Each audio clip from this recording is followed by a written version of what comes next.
Hello and welcome to the Analyst by Vajiram and Ravi, your daily partner in decoding current affairs the smart way for UPSC examination. It's 2nd September 2025 today, and today's edition has two important reads for mains examination. Firstly, we'll look into the Tianjin Declaration after the outcome of the SCO summit and how it seeks to bring equilibrium in global geopolitics. Secondly, we'll be looking into the rising instances of noise pollution in the country, its health, legal, and governance dimensions. In our Prelims 2026 simplified section, we cover key updates from the minority education institutions under Right to Education Act, the devastating Afghanistan earthquake, the nationwide rollout of E20 Petrol, movements in bond yields, and the inauguration of the Bairabi Sairang rail line. So let's begin. Hi guys, I hope you all are doing well. I hope your preparation is going fine. I'm very glad to meet you all after a long time, and here we'll be starting with the very first article of today, which is actually a very interesting article on the recent warming of relations between India and China, and also focusing on the grander scale of the recent SCO summit that concluded at Tianjin in China, where our Prime Minister participated, as you all know, which is a very significant affair. Now, when we talk about the examination, we have to talk about the significance of this particular event in details, right? Specifically, from the mains point of view, where we have to look into the various effects of policies and politics of developed and developing countries on India's interest. This is a particular matter of high concern, and there is a high probability of questions being asked in the upcoming examinations from this topic alone, where recently India, Russia, and China showcased unusual warmth. Now, we are going to look at this article in entirety, but also we'll be looking at various other dimensions. And here, while including the other dimensions, I will not be elaborating too much on the basics of SEO because recently that has been already been discussed in the recent analyst sessions. What I am going to talk about is the highlights of the recent Tianjin Declaration, as it is informally being called after the conclusion of the SEO summit. Now here, if you can look at this image here, this is a very significant image where the three leaders of three leading countries of the day are meeting together to discuss and mainly sort out the issues in the global political order. Now when we talk about this particular event, firstly we have to understand from India's own perspectives. You know, when the Pahalgam crisis happened, many countries, even the SCO back then, did not release a proper, statement or declaration condemning the terrorism act. Now look at this particular headline. Now here the SCO is strongly condemning the attack in Pahalgam. This signifies that India has influenced the SCO summit and its outcomes recently. This means that obviously India could not have done this with the other member support, where even we have to understand within the SCO we have Pakistan. Despite that, SCO is collectively coming in front and condemning the same. So the biggest significance you can just imagine from this statement itself. Now, apart from this, our Prime Minister also commented on various things. For example, say, our Prime Minister also called for peace between the countries of Russia and Ukraine. And here, he also stressed upon the need for a ceasefire in Ukraine, right? Now, we also have to understand that from the China's camp, President Xi also pushed for equal multipolar global order, as he also took the stage to criticize the US over the various tariff policies. Now you all know that this tariff issue is actually a very major issue right now. While we have to understand on the other hand, the US is using this tariff as a weapon against the countries with which it has economic interest and various other interests. The other countries, especially India, China, Russia, do not like this at all. Right? Also, we have also seen in the recent times how US also has been cornering Russia and also India with reference to the crude oil dynamics. So these are all the things you have to keep in mind when we are trying to discuss this article, right? Now, when we talk about the outcomes of this particular summit and we are seeing a reapproachment or a closening of the relations between India, China and Russia, you have to firstly understand the background of this was the geopolitical flux which was going on, and we discussed this with reference to the Trump's US policies and these US policies were typically against India and China. More so in recent times, we have had also statements from the US that India is actually misusing the US economy for XYZ reasons and so on. That's why they're levying tariffs, open market taxes, and all those arguments that US is presenting. But we have to understand from a neutral point of view, even while I am abandoning India's own interests, I have to understand from a neutral viewpoint that US is becoming excessive, right?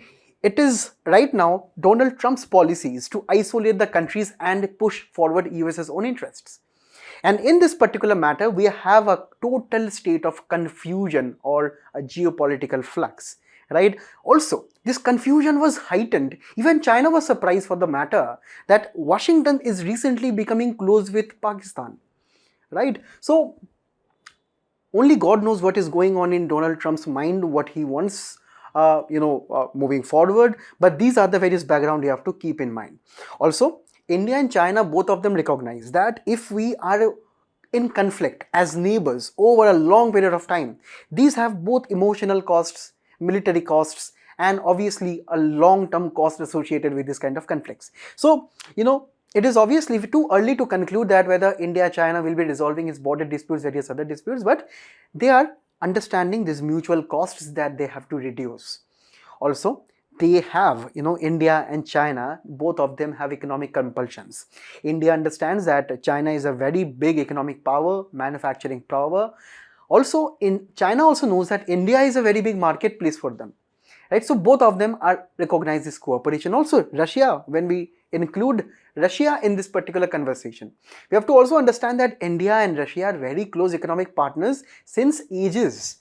So economic compulsions have brought these kind of alliances together, at least maybe in the short period of time. Also, our Prime Minister's own strategy tells that we are not only dependent on US, we are not only dependent on this particular Tianjin Declaration also, because recently, if you would have followed the news closely, you would have understood that India and Japan have had signed some exclusive deals, even the bullet train agreements and everything. So that means that India is diversifying its trade partners. India is not only looking for some selected alliances and camps. It is trying to diversify with Japan, with France, with various other countries. Also, India recognizes that China is still a major threat in Asia, in Southeast Asia, in Indian Ocean region. So that is why, India has to participate at such summits so that China does not have a Asia monopoly. Also, if you are a part of the SCO summit, and the SCO summit is including all your Central Asian members, you are also keeping a close watch on your neighborhood, right? And while on the other side, the opposition in our own country is telling that this is actually a very sinister plan between Pakistan and China. But on the other hand, Mr. Shashi Tharoor has also called this engagement the right step forward, because India cannot be the victims of both US tariffs and China's aggression. So definitely it has to accommodate everyone. Also, in a separate article from the Indian Express today, our Prime Minister has actually written a very elaborate piece on how this particular summit was significant for India. You go on to read the entire article, it is very easily written, but where we have to understand here, our Prime Minister is focusing on the SEO as an opportunity to advance India's own security, connectivity and opportunity within the SEO, right? This also stands for SCO here, right? So it's a very clever word game. Also, in the very starting of this article, our Prime Minister has told that we are extending sincere gratitude to President Xi for the warm welcome. So this means that India is actually welcoming this recent thaw between India and China. This was last seen during the Wuhan summit, right? And this is exactly how India, China, Russia and these like-minded countries as of now, which are like-minded against the US with reference to their oppressive tariff policies, they're coming together and they have framed this hypothetical Tianjin Declaration, which is committing towards a world of multipolarity.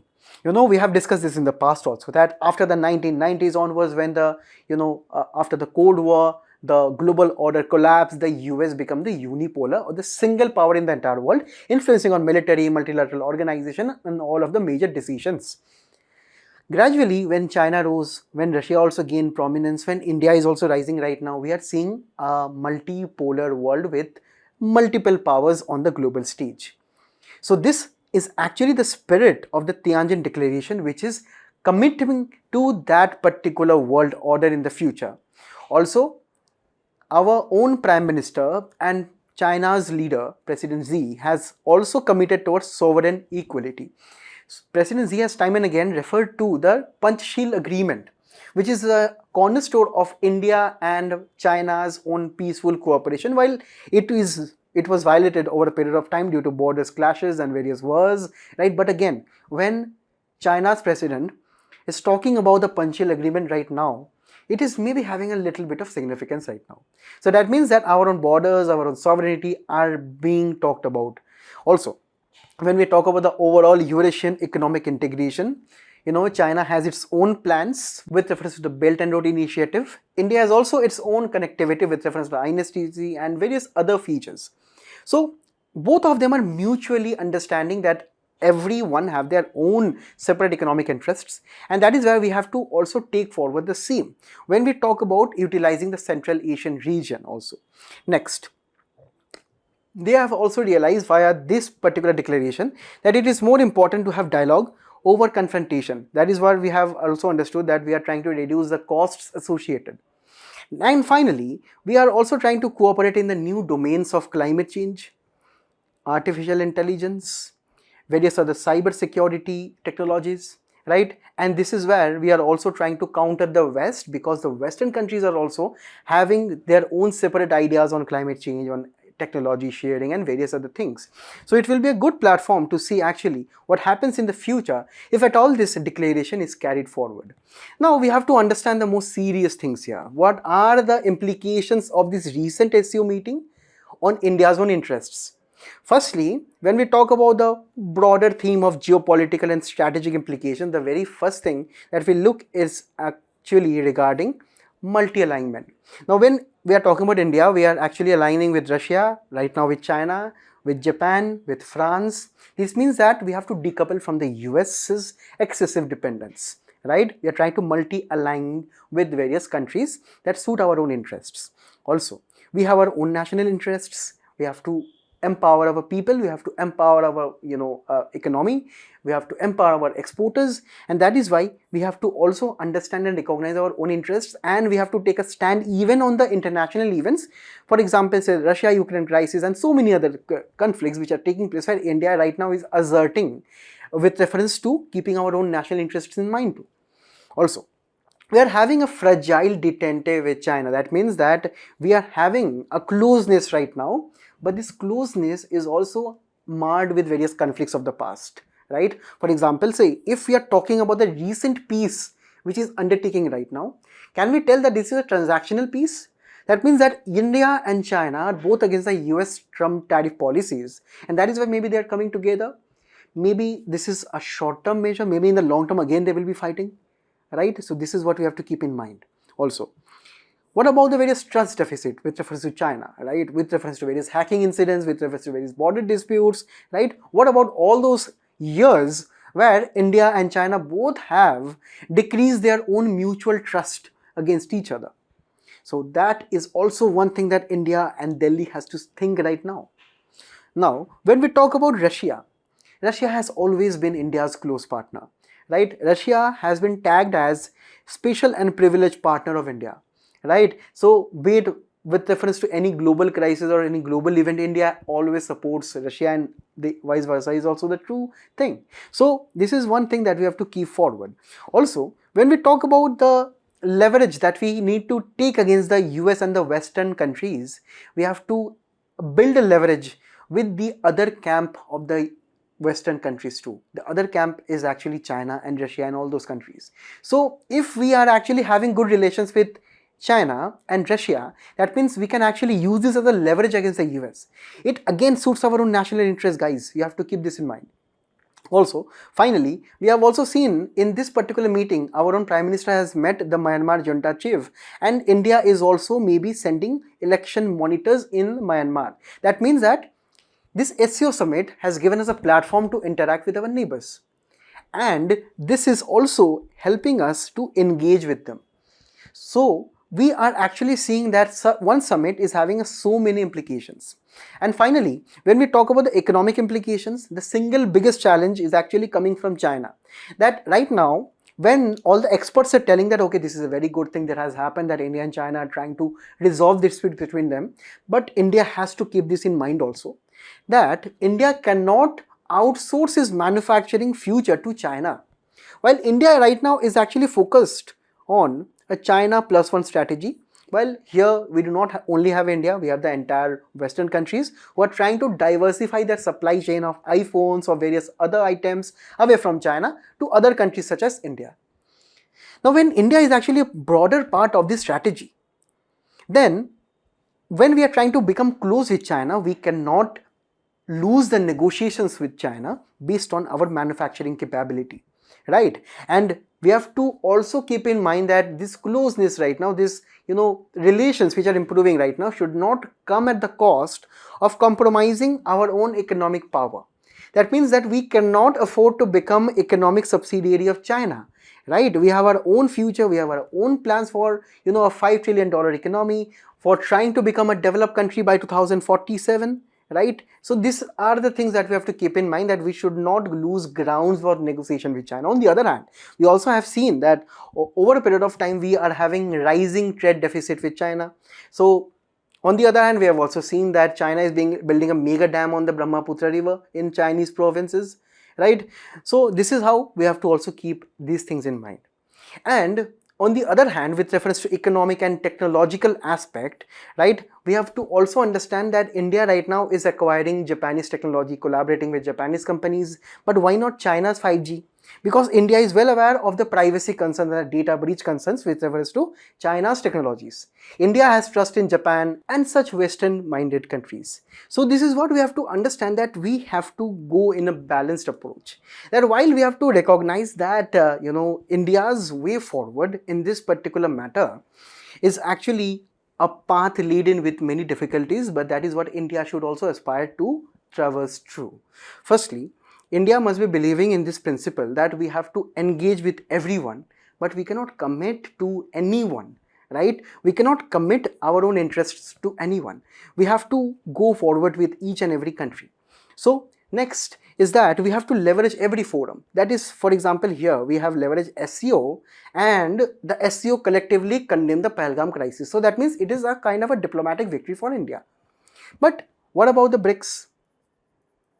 What about the BIMSTEC, right? What about various other organizations? There also India has to be very assertive, correct? Also, when we talk about China, while these recent outcomes are positive, but we have also discussed the various issues with reference to China too, in economic and technology and various other affairs. So that is why, with reference to border issues, with reference to various other gaps that we have with China, we have to understand that we have to respond peace through strength, right? We, on the other hand, we have to increase our defense budget. We have to increase our military power. We have to develop our economy via Atmanirbhar Bharat, so that our own economy, our own defense become the strength. I mean that this strength will be bringing in peace, because China tomorrow will realize that India is actually on the same pedestal with China. So we need to have a long-term plan up to 2047, how we should be developing this. Also, the Russian connection is a very precious one, as we have all seen over the past years. Also, we have to understand that Russia's oil actually helped us save $12.6 billion with reference to the import of the crude oil. As you can see here, over the past few years, right, we have actually brought down the import bill substantially. And this is saving us a lot of foreign exchange for us. This is actually helping us to spend more on infrastructural projects and various other expenditures. Next, we cannot also ignore the West, right? We have to actually partner with the like-minded powers such as US, France, UK, Japan, and some of the Western European countries also, because they are actually having a lot of Indian investments, a lot of FDI is actually coming from those countries, and that is where we have to keep collaborating with them. We have to understand this Donald Trump issue is actually a short-term one. After the 4 years of his term is expiring, he will be gone, a new president will be coming in, where we have to also keep good relations with that person. So that is why we have to strengthen ties with this multi-alignment approach. Also, the neighborhood first approach we cannot decline. We have to keep in contact with the neighbors, including China, right, and excluding Pakistan, obviously, because they are not interested in these obvious things. Next, on the domestic front, we have to spear our GDP to around 7 to 8% because this is a realistic target if India wants to become a developed country by 2047. Even more, this growth must be increased over a period of time. So this is what the GDP growth should be. And on the other hand, the technological self-reliance by developing our own AI platforms, our own networks, our own technological spheres in biotech, nanotech and various other technologies, India should be spearheading the same by increasing the various spendings on research and development, education, and also with reference to the various technological private companies in the countries. So that is where this topic is done as of now. You can actually take this question and try to practice the answer in the comments. We can give you the feedback based on some very good answers. Now we'll be moving on to the next one. Guys, this article is talking about the noisy Indians, right? Because this article is focusing on the noise pollution that India actually commits, and this is increasing every year. So we are going to look at from the dimensions of environmental pollution and degradation, because we do not only have air pollution, water pollution and so on. Noise pollution is actually a reality in the country, and we have to understand that it is becoming a silent public health crisis in the country. Now, when we talk about writing mains answers, I have always repeated this single fact that you need to be very well aware of the definitions and you need to have your ready-made introductions and conclusions. So as a part of noise pollution, let us frame this definition right now, that noise pollution is the unwanted or harmful sound that disrupts health, well-being or environment in a particular area. So let this be the definition with reference to any answers related to noise pollution. This should be your universal introduction. Now, with reference to noise pollution, the common sources are airports, traffic, music in some concerts, or maybe your gully parties and all those functions that go on, right? Then we have construction activities, industrial activities, emergency vehicles, and also lawn and garden equipment. So these are the various sources which are causing noise pollution, and these are leading to severe health effects. For example, say, when we talk about the decibel level of sound, any sound that is approximately above the range of 80 decibel, 90 and so on, they cause severe issues in human beings and also animals. Now, this can lead to hearing impairment. Obviously, this can lead to interference with spoken communication, so that if a city is too noisy and the traffic is too noisy, you cannot speak on the phone properly. Sometimes it affects various businesses also. Also, we have various sleep disturbances if you are exposed to long noise over the days.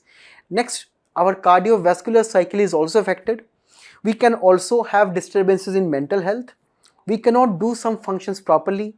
And also we can have negative behavior, depression, and decreasing communication with our relatives, friends and families. So that means this noise pollution, while this is not apparently seen or felt like, air pollution and water pollution, these have much more serious health effects. Now, we already have some legal and policy framework in India to actually combat noise pollution. Firstly, we have the Noise Pollution Rules 2000, which is classifying the zones and actually the decibel levels, as you can see here, that during the daytime, during the night time, even the timings of 6 a.m. to 10 p.m., 10 p.m. to 6 a.m. So these are the various decibel in industrial, commercial, residential and silent zones that you have to maintain, right? So next time when your neighbor is playing the music very loud, please do show them these rules, because if they are not following this, they can be fined, they can be penalized, and they can even be imprisoned. Okay. Also, with reference to various constitutional provisions, we have to understand that we have a right to life. This right to life includes that you need to have a peaceful environment, right? You cannot tolerate those loud music. Especially, even we understand that India is actually a very diverse country. We have so many festivals, we have so many rituals that we have, but in no ritual book, in no textbook it is written that you have to play the loudspeakers too loud and also in the middle of the night, right? So these are the things that we have to understand as citizens. It is our own responsibility to not only demand rights but also to respect rights of others, right? Next, we have 48A, which is actually the DPSP of duty of the state to protect the environment. And when we are talking environment here, a very important aspect of noise pollution affecting not only human beings but also animals have been found in recent studies that in various forest areas, due to extreme amount of noise via these aeroplanes flying above, via the various motor vehicles, zooming in front of them, in front of the animals, they actually lose their habitat, they strangle into the various human habitations and so on. Also, the Article 51A subclause G is actually the fundamental duty of us to protect the natural environment in the same way. Right? We cannot always tell that we need to have rights. We also have our own duties as citizens. Also, the Supreme Court in 2005 actually regulated the loudspeakers and the firecrackers. Also in 2024, Supreme Court actually commented that excessive noise is actually violative of your fundamental right and you can actually be penalized and even imprisoned. Right? And also the various institutions which are responsible for this is actually Central Pollution Control Board for your matter. Also the State Pollution Control Board is there. The Traffic Police is actually there. So the next time when you see these Harley Davidsons and these Royal Enfields, doing all those but, so that is actually the responsibility of the Traffic Police to maintain, and it is also your duty.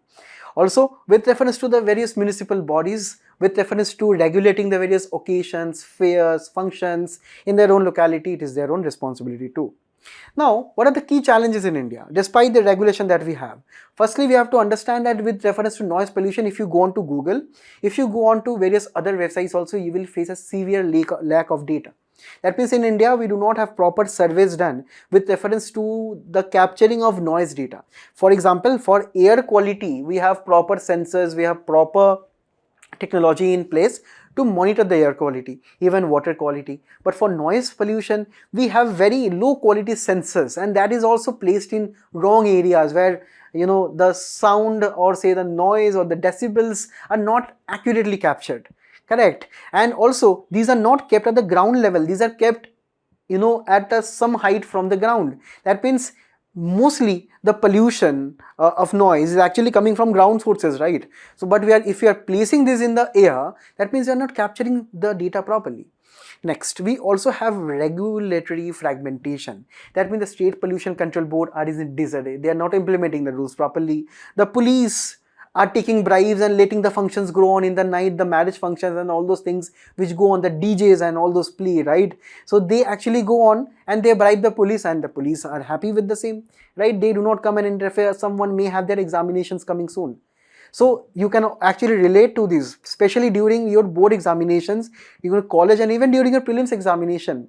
Let me tell you one thing, that when we were actually giving the prelims examination in 2021 and the place where I'm coming from, Kolkata, we actually had the 2021 prelims delayed due to COVID pandemic, and during that time Durga Puja was going on. And during Durga Puja, you know that there is a lot of sound, lot of pandals and all those things. And during the paper one of prelims examination, I was listening to some Bengali songs and Hindi songs playing on the loudspeaker.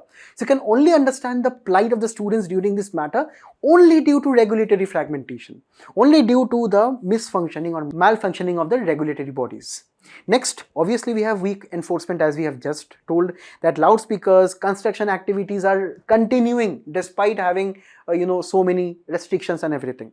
Also in India, we are actually labeled by the foreigners that we are actually very noisy Indians, right? We love noise, we are actually very loud. Even when we are speaking on the phone, we are very loud, we are too much expressive, and noise is actually normalized in the country. So this is a culture that we have to teach our students at schools, at our homes, that this is actually not civil, right? If you go to various Western countries, the foreign nations, right, which are actually developed, you see that even their streets have extremely low level of noise. No one is honking the horns on their cars without any reason. Also, one example of this culture of noise normalization can be seen in the Maratha reservation protest, where these protesters are causing noise pollution by honking at the various stations in Mumbai. So that is where you can actually see that this particular thing is being unchecked. And this is leading to alarming rise in hearing loss also of people. So you have to change that culture. Also in India, we have seen that urban areas are expanding over a period of time, right? We have more construction activities, we have more need for better roads and everything. And the traffic is increasing, people are buying more cars, they are honking their horns like anything, right? So this is intensifying the noise even more. And lastly, as we have all known, that there are cultural factors at play. For example, festivals, political rallies, and various religious incidents also increase this kind of noises. So what is the way forward? According to this article, we have a comprehensive way forward across 4 major themes. Firstly, with reference to polity and governance framework, we need a national acoustic policy, just like the policy that we have to monitor the air quality. So for that, we need to have a acoustic policy to monitor the decibel levels. Also, we need interagency coordination with the CPCV, with the state pollution control boards, with municipal bodies and traffic police, which we do not have as of now. We need an act for the matter. Also, we need to integrate the smart city with Internet of Things sensors and various public dashboards so that people are actually aware. Also, with reference to enforcement, it is actually closely with the polity and governance aspects itself. With reference to enforcement, we have to label the noise zones in various cities so that these zones are actually completely free of noise, and the noise must be regulated with reference to more strict fines, penalties for honking, nighttime construction, loudspeakers, and so on. Right? We also need to have strict night curfew for construction activities. Next, when we talk about public awareness and civic culture, we need to run various campaigns by the various civil society organizations, NGOs on no honking days, driver education, school awareness. So these are all the things that we need to educate the people, and mainly, at schools and colleges this should be done. Also, noise awareness in traffic training must be included. All the drivers, all the traffic police, and all the other aspects here, stakeholders here, they must be aware of this particular thing. RTO licensing and noise pollution must be combined together. Also, we need to embed sonic empathy, that cities must be designed for sound comfort, right? So cities should have proper infrastructure to absorb the noise also. And for this year, we need better urban planning. For example, say, you should know that if you are having a lot of green space in any city, these green spaces, these green areas actually absorb the noise. Even we can have acoustic noise near various highways and airport to absorb the noise.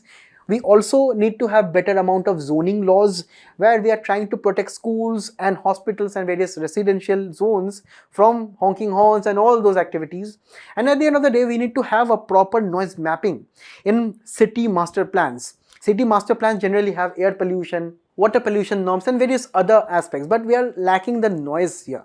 So that is why we have to increase the noise for combating noise pollution right now. So this is where you have another question here. Do the same application, and now we'll be moving on to the simplified section. Guys, we have a very important article here regarding right to education and how that is related to minority education institutes in the country. This is related to your Indian constitution and the various basic features of the same. Because why? Because here we are talking about right to education being a fundamental right of our country. Now, when we talk about firstly, primarily the background of the Right to Education Act 2009 here, firstly we have to understand this is an act which is guaranteeing free and compulsory education to a neighborhood school. You have to keep these things in mind, to the children in the age group of 6 to 14 years. That means roughly from the classes of 1 to class 8. And it was actually earlier not applicable to the state of Jammu and Kashmir, but after it became a union territory, right now it is also applicable to Jammu and Kashmir, right?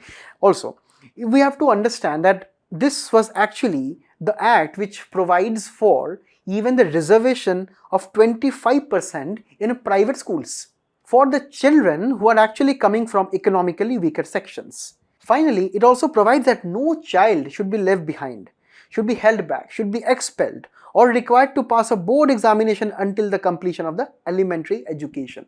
Now, why we have such thing?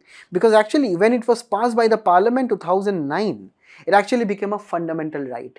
The Article 21A is specifically there to give free and compulsory education for 6 to 14 years. So no one in India can deny education to any child between 6 to 14 years of age. Otherwise, it will be a violation of your fundamental rights. Also, Article 30, subclause 1, is telling about the rights of the religious and the linguistic minorities to establish and administer educational institutions of their choice. And it is due to their fundamental right, they have actually a lot of freedom with reference to their curriculum, with reference to the funding, with reference to the regulation. And that is why in Article 15, subclause 5, it is telling that it is permitting special provisions for admission of socially and educationally backward classes, SC, ST, in private institutions, but it is excluding the minority institutions, as you can see here. It is just because of the freedom and the various rights that are given to preserve the minorities and their religious and their educational criteria, right? And the current position is that, the minority run institutions are totally exempted from this 25% EWS quota. That means if there is a minority institutions, you do not have right to education act applicable to them. All of the seats there are actually open for the minority educations to regulate on their own. So try to think about this fact here. Because we are talking about the educational institutions, be it minority or not, according to various experts, they feel that since this is a fundamental right, also Article 30 subclause 1 is also a fundamental right. So these are the areas where these are clashing between two of them, correct? So we have to understand, on the other hand, while all other private schools where they are aided by the government or unaided by the government or not, they have to implement 25% AWS, but why not the minority educational institutes? So there are some arguments for and against. Firstly, when we talk in the favor of this exemption, that minority education institutions are exempted from RTE, firstly, it is telling that it is a constitution guarantee under Article 30. That the minorities' rights is actually part of secularism, and that is why they must be given the freedom to implement all the laws and frameworks according to their own. We cannot force them, because we are talking about one fundamental right here also. Now, secondly, what happens is that, since these minority institutions are having their own rules and regulations, right? We cannot impose this kind of quota on them, because this can alter the character and ethos of the minority institutions. That means that if we are implementing a 25% EWS quota here in the minority institutions, then the minority institutions, according to some experts, they tell that they can have some people from the other religious or other minorities, or say from the majority also. So this is maybe will be changing their status. And at the end of the day, the constitution deliberately kept this outside. For example, look at this Article 15 subclause 5. The various experts, they tell that since the constitution itself has excluded, we should not try to do this overreach with these minority educational institutions. So we should let them run accordingly. Now, there are other group of people who actually are against this exemption. And this also makes sense. Why? Because this is creating inequality. Because even within the minority communities, there are haves and have-nots. I mean, there are some upper classes with higher incomes, with higher status and higher prestige, where their children are going to minority, educational institutions. But the poorer sections in that minority community only, they are not getting access, because you do not have right to education here, where you do not have free and compulsive education for those poorer minorities. So where they will go? Right? This is actually making sense. Also, we can have also misuse of minority tag. For example, say some minority institutions, for example, say Christian schools in various metro say cities in the country, it has come up with reference to various elite institutions who are only catering to specific affluent families and their children only, right? But at the end of the day, they are claiming minority status and minority exemptions, right? And this is actually a very, very serious cause of concern, because in those privately run minority educational institutions, you do not have any 25% quota for the poorer children, right? And at the end of the day, this is diluting the right to educational goals. That a large section of reputed schools are actually remaining outside this particular act just because they are minority institutions. And the private schools do not want to lose this 25% seat, which can sometimes lead to crores of revenue for them in a particular year, right? So that is why these private schools sometimes take this tag and they try to exclude the rest of the children. And here there are two cases here. Firstly, the 2014 case. Here the Supreme Court, via a 5-judge bench, it held that the minority schools are completely exempted from the Right to Education Act because they are violating minority rights under Article 30. So the Supreme Court told that this won't be done. Now, recently, as of now, the Supreme Court is again hearing the matter. It is now looking at the 2014 judgment again, this judgment again, and it is telling that this particular judgment did not look into the matter in a complete sense. This judgment reinforced the fact that there shall be some poorer sections of the population which are belonging from the minority sections who are deliberately excluded just in the name of Article 30. Correct? So this is weakening the inclusivity of those sections of the population of the minority within their own minority institutions. So this is a kind of a paradox which is happening. Correct? And also with reference to the various social divides and the even the class divides with reference to wealth and income inequality, this inequality is increasing just due to this. And also the Supreme Court observed that there are so many minority institutions, they are running openly with reference to this kind of mindset that they are profit minded, and that is why they won't try to implement the RTE in their schools. Correct? Just because they are minority status.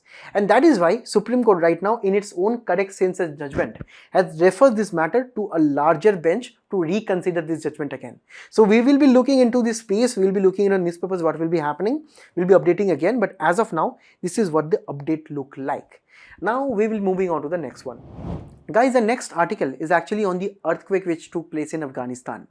This is highly relevant for your GS1 and GS3, where we have to study regarding the various important geophysical phenomena, including on earthquakes and even disaster and disaster management. So here, firstly, we'll be looking into the basics of how earthquakes take place, because it has been beautifully captured in the newspaper article here. Firstly, we have to understand that earthquake, by definition, again, we have to implement this for your mains examination, and also I'll be showing you the various mains questions at the end. Earthquake is actually the violent and intense shaking of the ground caused by the various movements that actually take place beneath the earth's crust due to the movement of the various plates. Now this movement can be with reference to various faults, as you can see here. Now this movement is actually particularly responsible for the various slipping of the various faults of the earth. Now these faults are actually huge chunks of rocks, as you can imagine.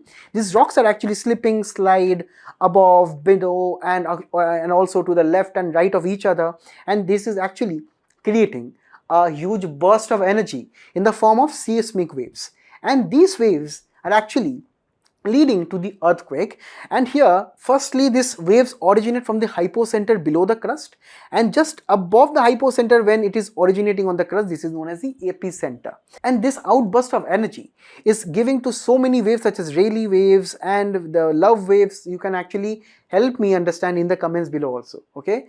Also, when we talk about the other causes of earthquakes, apart from the plate tectonics and the fault zones, we also have volcanic activities causing earthquakes directly, and the human induced earthquakes due to construction of large dams, large reservoirs. For example, see, if we have a large reservoir here, correct, which is filled with water. Now this water itself has a weight which is exercising this weight on the earth's crust, and this is over a period of time accumulating a concerned amount of energy on them, and suddenly the faults here can actually give way to severe amount of earthquakes. Correct? And this is where we have to understand the very basics here. Now, another part of the article is talking about how the depth of the earthquake is also a factor here. Now, you know that the scale of destruction is actually measured in, this magnitudes of the earthquake. As of now, this earthquake in Afghanistan was a magnitude of 6. Now, we have to understand how this magnitude is actually with reference to the depth of that particular earthquake also. Now, based on the depth or the earthquake origin, we have shallow focus earthquake, intermediate and deep focus earthquake. The shallow focus earthquake is actually the most dangerous ones, where this energy can release in the form of 70 to 85%, and it is closest to the surface also here, and this is also, that is why they are known as the crustal earthquakes. They do much more greater damage. Now after this we have the intermediate focus earthquake, and finally the deep focus earthquake, which take place at the depth of around 300 kilometers below the surface, which are also known as intraplate earthquake, and the energy released is actually extremely low, and you can only feel some trembling of the surface, not too much of destruction. So the massive amount of earthquakes are actually in the range of 0 to 70 kilometers, which are known as the shallow earthquake, which are causing most of the damage. And this was also what took place right now. Right now, this 6 magnitude earthquake killed more than 800 people as of now. And here we have also seen how the country of Afghanistan has been facing so many earthquake incidents over a period of time. Now there is a reason for this. As you can see here in this particular map, here we have Afghanistan, correct? And here we have our own beloved India. Now this is actually a part of the Indian plate. Now we know that Indian plate is actually pushing in to the Eurasian plate. And this is why, this fault line, as you can see, which is here, these regions are intensively vulnerable to earthquake incidents, because here we have the plate boundary just passing across Afghanistan, right? So this is actually the place here, as you can see, where the Indian and the Eurasian plates are meeting.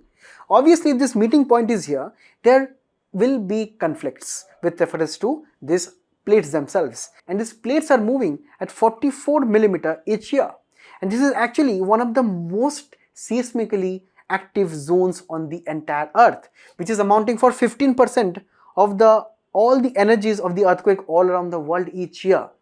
So that is what you have to understand, that even in this Hindu Kush region, this region here, right, it is having 12 earthquakes of magnitude greater than 7 since 1990s. So this is actually a very prone region, and that is why we have to also understand that there have been various mains questions in the past too regarding earthquakes. So look at these questions. If you want, you can also try to answer them. And also in this particular diagram, you see the most vulnerable countries according to the earthquake incidents. Now we'll be moving on to the next article. Guys, in the next one, we are going to look at another Supreme Court matter. Now here the Supreme Court is actually refusing to admit a particular matter with reference to the nationwide rollout of 20% ethanol blended petrol. Why this is very important? Because we have general issues on environmental ecology, and also we have GS3 economy and infrastructure, energy. Within the same, we also need to understand the sustainable development over a period of time. So this is what we have to firstly primarily concern us with, the basic understanding what exactly is ethanol blending. You know that we use petrol for our vehicles and so many industrial activities too. But this petrol is actually fossil fuel, and this is causing a lot of pollution in the environment, and that is why various experts have suggested that if we can actually blend alcohol with petrol, this will be as equivalent to petrol in the cars, but this will be eliminating a large section of fossil fuels and greenhouse gases.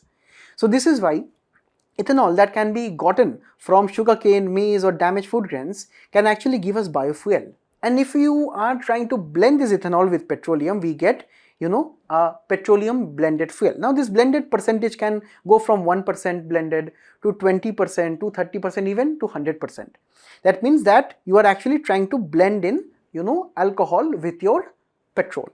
Now this is where you understand that in India from 2014 to 2024, as of now, we have gone from 1.53% in 2014 to 15% in 2024 to 20% in 2025. So we had this target earlier that we have to achieve ethanol blending in petrol to 20% by 2025. We already achieved this, correct? Now we are trying to gradually replace the petrol with E20 petrol, and this has led to our forex savings to 1 lakh rupees crore.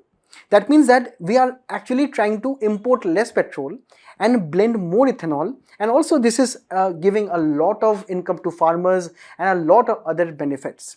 Now this petitioner, which has presented its case that we should not be trying to compulsorily try to force consumers to buy E20 petrol. Now firstly, they are trying to argue that all of the vehicles in India are not actually compatible. That for example, vehicles before April 2023, these are not compatible with E20 petrol, right? And this can lead to corrosion of engine part, it can reduce the fuel efficiency because you are using E20 fuel in those cars which are not actually compatible with those engines, right? Also, they are arguing that we do not have the consumer choice. That means we do not have the option of E0 petrol, that is pure petrol for these cars. Correct. Now this is going against the Consumer Protection Act 2019 because you are not actually listening to the fundamental rights of the vehicle owners. Correct. Also, the various insurance companies, right, they will also not be giving insurance if you are using E20 petrol, and that is actually the main concern for the damage of your vehicle parts. At the end of the day, we also have a lack of labeling and awareness, right? That means that fuel pumps sometimes do not display the ethanol percentages also, so that the people actually will be buying the petrol in that particular manner. So these are the various concerns of the petitioner, but the union government, the central government argued back that this is actually a long-term agenda that the government of India is following. Firstly, the farmers will be benefiting because sugarcane farmers will be benefiting a lot with reference to the E20 and E25, E30 in the future. And also, if you can see, the sugarcane procurement for ethanol blending in India is increasing over a period of time. Correct? Also, we are also saving a lot of foreign exchange reserves because India is actually, out of the total crude oil it is using in the country, 85% is imported. Correct. And if you are blending right now with alcohol, we are actually reducing the requirement for the imported oil. Also, we have so many issues internationally, that is a separate concern. Also, environmental benefits will be upheld because we have to follow the COP26 climate commitments. That is, we must be achieving net zero, and the level that we have to achieve is by 2070. On the other hand, we have to also adhere to various sustainable development and various environmental aspects, that the use of petroleum and fossil fuels are causing a lot of pollution. That is also the thing that we have to keep in mind. Now, on the other side, there are various other government initiatives also. For example, we have a larger policy on National Biofuel Policy 2018, which is having the various generations of biofuels such as the first gen, second gen, third and fourth generations. So the first gen biofuel stock will be actually coming from the food crops. The second will be coming from not food crops such as agricultural waste, forest residues. The third will be coming from algae and aquatic biomass. The fourth will be coming from genetically engineered crops or even the carbon capture storage. Correct? So these are the various sources that we are having with reference to various generations, but as of now, we're actually focusing on properly delivering the first generational biofuels. That is, trying to have biofuels using food crops. Correct.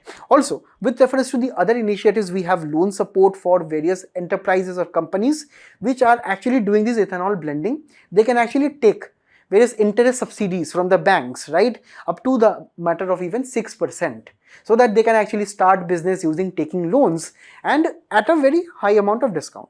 Also, the GST with reference to the various procedures involved in this ethanol blending has been standardized to around 5%, but you have to keep in mind that the final product, that is the petrol, is actually out of GST. Also, with reference to the E20 compliance, right, we have already achieved in 2025, and as of now, all the BS6 vehicles, the Bharat Stage 6 vehicles, that will be sold after April 2025 need to be E20 compliant. Their engines and motors must be E20 compliant. Also, we are planning E27 rollout by 2030. In the next 5 years, we are trying to increase this even by 2%. And at the end of the day, we are also trying to develop the E20, E100 compliant vehicles in the long time scale. And now we have two questions where this is the prelims PYQs. You can read this and solve this in the comments below. Now we'll be moving on to the next one. Now guys, here we have one important article on bond yields. Now according to this article, the 10-year benchmark bond yields are actually rising despite RBI's rate cut, which makes it very important for your prelims and mains, because this topic of bond yield is actually extremely crucial from an economic standpoint. Now when we are trying to define it again, bond yield is actually nothing but the return that you are getting on your investment in any bond. Now for example, you all know that a bond is actually an instrument. For example, when the government maybe wants to actually have one airport being constructed. So what the government will be doing, government for example will be releasing 1,000 rupees bond to the people. So it is indirectly taking a debt from the people, and the government has promised that okay, every year I will be giving you 50 rupees as an interest rate. So here in this case, if I am calculating my return on investment every year, what is the return? That is the bond yield. That is the annual interest that I have to pay, that is 50 rupees, divided by the market price. Market price of what? The market price of the bond, that is 1000 rupees. So this means that it is coming out to be around 5%. So the government told that, okay, if you are purchasing my bond, you will be getting a 5% rate. So when the government has already told this as 5%, the government has also a term for this known as a coupon rate. Right? Coupon rate is actually nothing but the total interest rate you will be getting each year. Correct? Now, bond yield and coupon rate is same when actually the bond is released for the first time to any investor. Now, you know that investors are actually very greedy people. Whenever they will be finding the opportunity, they will be selling the bond, right? Or they will be buying bond from some other people. Now, bond yield is equal to coupon rate in the very beginning when you are actually buying the bond directly from the government. You are keeping it, and maybe after 5-6 years, when the government will paying you the 1000 rupees back, you will be getting the interest over a period of time. That is at 5% in our example here. Now imagine, if the bond price is going down, that is from 1000 rupees it is going down to 800 rupees. That means that a lot of people who have bought bonds earlier have sold their bonds. Supply in the market has increased, and you know that whenever supply increases, the price of the bond decreases or price of anything decreases, right? So now calculate the yield here. So the yield here is increasing to 6.25%. Now consider the case when the bond price is going up, right? So maybe this has gone up to 1200 rupees. So this means that many people are demanding that government bond right now, right? And that is when the demand is going up and the price is also going up, right? This happens to everything. For example, this pen also, correct? So the same thing is happening with the bond. So now calculate the return here, the yield here. This is around 4.16%. So you see one very curious thing, that when the bond prices go down, the yield goes up. And when the bond prices goes up, the yield goes down. So this is simple economics, and this you have to remember for your information. Now this bond is this particular bond yield is extremely important for the government and the companies. You know, this bond yield is directly telling you what is the cost of borrowing. For example, say if in year 1, right, the government has released this bond and now maybe the bond yield is 6.25%. So in year 2, if the government or any company would like to release any bond, it has to offer a higher rate of interest than 6.2%, right? Maybe it has to offer 7%, and then only people will be buying those bonds. Otherwise, people will be buying those other old bonds, which is having a higher interest rate. It can no longer release the bond at 5% interest rate as before. So rising bond yield is not a good thing for the companies, and this is increasing the cost of borrowing. For investors also, we have to understand, they are aware of the risk and the future inflation rates. That if investors are worried, they can sell the bonds, correct, regarding inflation, regarding, you know, say any kind of economic issues that they are having, because investors want money. In cases of risk, in cases of any crisis, they want ready money. So what they will do, whatever bonds they have, they will be easily selling them in the market, and you know that whenever you are selling in the market, your price of the bonds will be going down, right? So price will be falling and the yields will be even rising even more. And if these yields are rising even more, this is increasing the cost of borrowing even more, right? So this is how this entire thing is connected. Also, generally what happens is that, you know, whenever the RBI is cutting its repo rate or its interest rate, right, that means that when you are cutting your interest rate, you are increasing the money supply in the country, because when you are cutting the interest rate, you are taking more loans. The private companies are taking more loans. Everyone is taking loans from the banks for their own purpose, and when the loans are increasing, money with the people is also increasing, correct? Now when the RBI is cutting its own interest rate known as repo rate, it is leading to lower interest rate. Lower interest rate is leading to higher demand for existing bonds, right? Because we are simply demanding those bonds at a higher level, and this is leading to lower bond yields, correct? This is what should ideally happening in any country, that whenever you are cutting down the repo rate or the interest rate, you are actually leading to higher demand for existing bonds. That means that these kind of bonds, right, are been increasing in demand by the people. So people are demanding more bonds, and actually the bond prices goes up because people are demanding more. Bond prices are going up and the yields are decreasing. So this is a good thing, right? But what is happening in the country, in our India, is that the repo rate recently, or the interest rate by the RBI, has recently been reduced. But after that also, bond yields are increasing. So this is totally going against our common accepted logic. Correct. Now, what are the two factors which is leading this? Firstly, the RBI expects that in the next year, the inflation will rise again. Now the inflation is low actually. Inflation will be rising according to RBI at 4.9%. So the market people, the investors are telling that we can actually have higher yield today, right? We can actually sell bonds and this will be decreasing the prices as we have seen here, and this will be leading to higher yields. So just because RBI told that inflation is going to increase tomorrow, investors are panicked, they are selling the bonds, the prices are going down, the yields are going up. One reason. Second reason is that recently we have proposed that we will be revising the GST slabs. Okay, we will be trying to consolidate the GST, and many states and even the government of India anticipate that we can lead to some losses of around 60,000 crore. Now this is a loss for the government.